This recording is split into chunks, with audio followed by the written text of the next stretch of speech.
Okay, Robby here, Dodgy Garage, mobile DPF cleaning. This is a Mitsubishi L200 and customer says that the DPF warning light is on, and if we look over there we can see it flashing there. DPF warning light is flashing.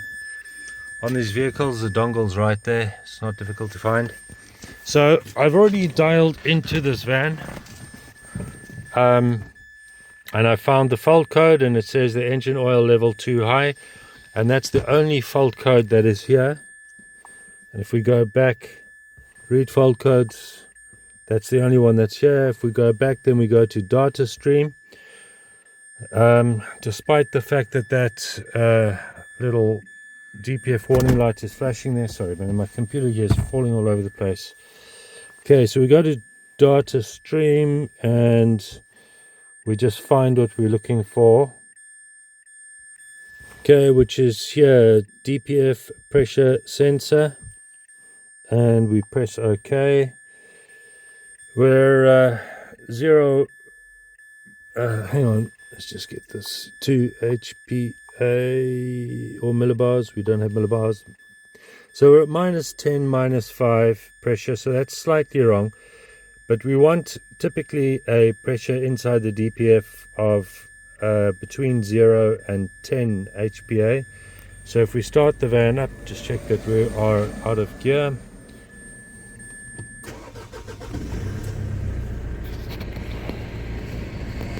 And we look at that pressure. Okay, this DPF is not blocked. It's running between 0 and 10 HPA. It is not blocked, but the DPF warning light there is on. So what's going on? Well, I'll tell you what's going on is the fault code there will tell you oil level is too high. What it is the oil service maintenance on this vehicle has not been adhered to. It's gone past its maintenance, and when that happens, the vehicle, let me just turn the steering wheel, puts on a DPF warning light there. There's nothing wrong with the DPF, it's just simply the oil maintenance. Now on this particular scan tool I can't do it, this King Bowden, so I'll be changing over to the Autel in a minute.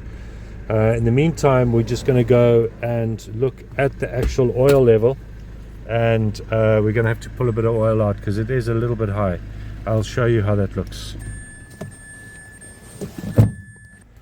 Okay, so here on the dipstick you've got your two little circles there. That's the low and the high mark. You want the oil pretty much in the middle, or towards the top of that first circle. And then that X over there is quite important because that is your area that the oil can do dilution.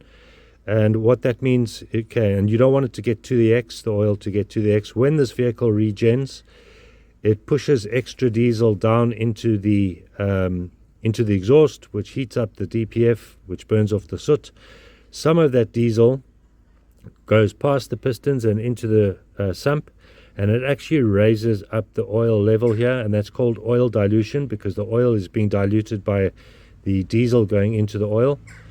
Okay, so it has up until that X to dilute the oil, but if the maintenance interval is not adhered to, and you don't tell the computer that the oil has been maintained, it then gives that oil level too high fault code inside the vehicle and turns on the DPF warning light.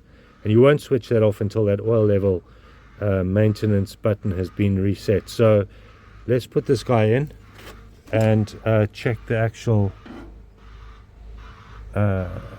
oil level. Okay, let's pull it out, have a look. And as you can see there, the oil level is way too high. Okay, so I'm going to take some of the oil out. What I've got here is this guy that sucks the oil out. Got a little pipe, and we take this pipe and put it into the dipstick guy there, push it down and give it a couple of pumps. There we go. pump this guy up. And what's gonna do is it's gonna start sucking out the oil.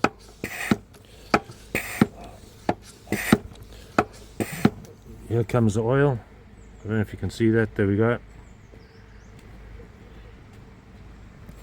And we'll be monitoring it down there. So I'm going to wait for it to get to this first ring over here, and then we'll check the oil level again. Okay, so what we're doing now is we're going to, I've sucked a lot of that oil out. Just got to get that guy in there.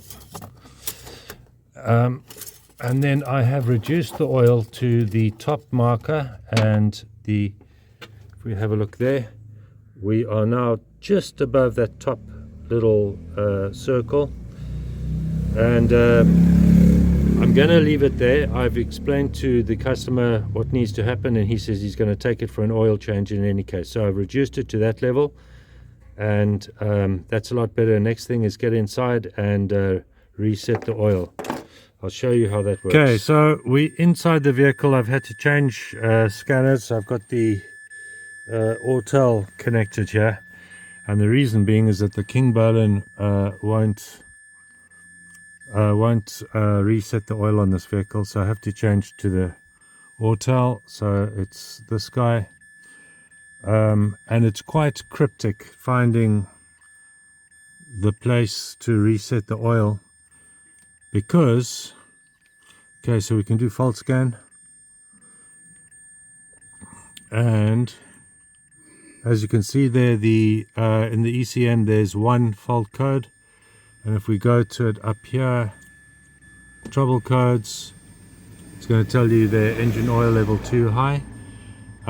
Special function, you're not going to, there we go, learning.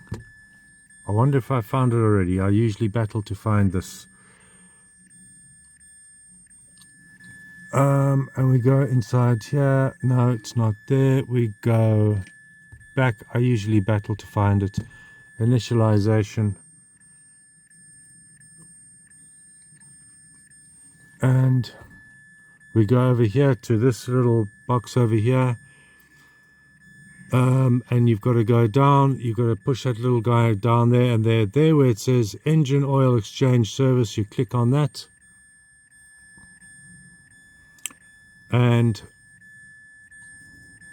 okay,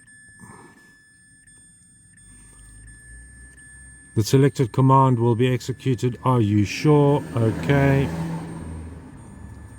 command was executed, and believe it or not,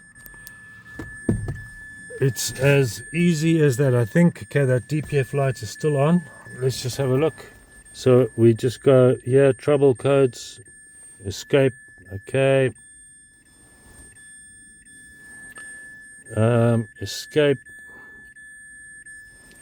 trouble codes, erase code,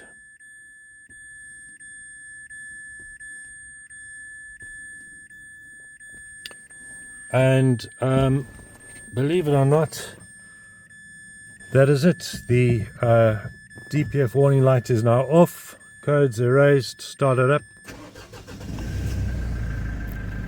There we go, 1, 2, 3, sorted, just like that. It's escape, escape, rescanned, which it's just done, the ECM, and fault code is now gone. It's as simple as that. Okay, that's it for this time. See you in the next one.